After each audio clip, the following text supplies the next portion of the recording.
Grimm's Fairy Tales, retold in one-syllable words by Jacob and Wilhelm Grimm, the fisherman and his wife. Once upon a time there lived a fisherman and his wife in a poor small hut near the sea. Each day he went out to fish, and there he sat with his rod and looked at the sea. One day his line went deep, deep down, and when he drew it up there was a fine young fish at the end. The fish spoke to him and said, "Let me go, I pray you, fisherman. I am not a real fish, but a prince on whom a witch has cast a spell. What use shall I be to you if you pull me up? I should not taste well, and you could not eat me. Put me back in the sea and let me swim." "Well," said the man, "you need not make such a fuss. I have no use for a fish that can talk, so you may go back at once into the sea." With these words he threw it in the water, and it swam off. Then the man got up and went home to his wife. "Husband," said his wife, "have you caught no fish today?" "Oh, I caught one," said he, "but it was not a fish, but a prince, so I threw it back into the sea." "Did you not wish first?" she asked. "No," said he. "What should I wish for?" "What should you wish for?" she cried. "Why, that is too bad. Must we live all our days in this small mean hut? You might at least have asked for a better hut. Go back and call him, and say we want a nice neat cottage, and I am sure we shall get it." "How can I pay for it?" asked the man. "Pay for it?" said his wife. "Did you not catch the fish and then let it go? Be quick and ask for this, and he is sure to give it to you." The man did not like to go, but it was of no use to oppose his wife, so he went once more down to the sea, which was not so smooth as it had been before. He called the fish, and it swam up to him and asked, "What do you want?" "Oh," said the man, "because I caught you and let you go, my wife said I ought to have wished. She sent me back to ask for a small neat cottage in place of our poor hut."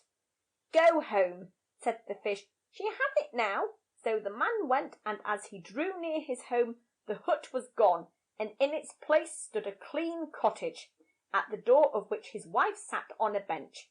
She took him by the hand and said, "Come in and see if this is not much better." So they went in, and in the cottage there was a nice room with a fireplace in it, a bedroom with a soft white bed, a storeroom full of good things, and a kitchen fitted up with the best of tin and brassware. "See," said the wife, "is it not nice?" "Yes," said the man, "and it will stay so. Now let us be contented." "We will see about that," said the wife, and they went to bed. The wife was pleased for a while, but when she thought of the quickness with which her wish had been granted, she felt sad that she had not asked for more. At last she began to tease her husband to go and call the fish again and ask him for a large farmhouse.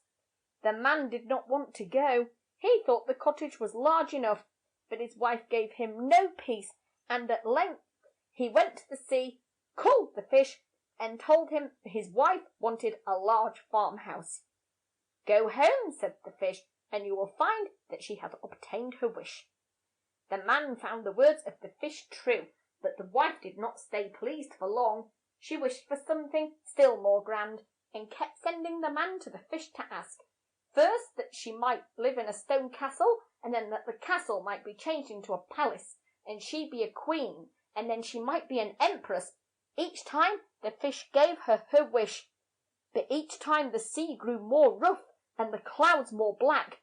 At last there was no higher rank on earth for which the wife could wish, and she could not sleep for thinking what else to ask for. She rose at dawn and looked out of the window and saw the sun rise. "Why should I not make the sun and moon rise?" she thought, and she made the man go to the fish and say that she wished to rule the sun and the moon. When the fish was told of this mad wish, a fierce storm burst forth, and while the man stood trembling, he heard the fish say, "Go home, you will find her once more in her hut." And there she stayed for the rest of her days. End of The Fisherman and His Wife.